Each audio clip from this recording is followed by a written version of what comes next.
The fringe foot can create 3D patterns for medium to heavy fabrics. Turn off the machine before changing the presser foot. Attach the fringe foot.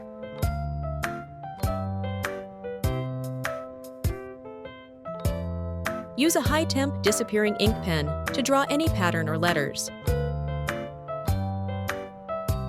Set stitch width to 4, length to 0.3, and select a curved stitch.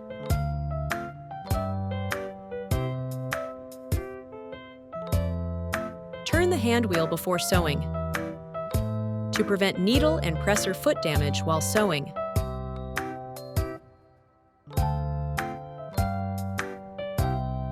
Align the presser foot with the fabric's thread.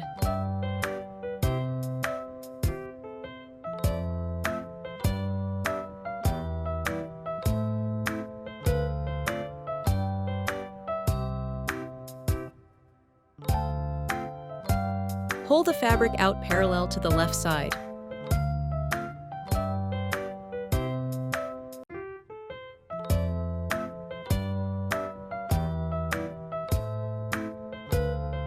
The fringe foot can sew various patterns and letters.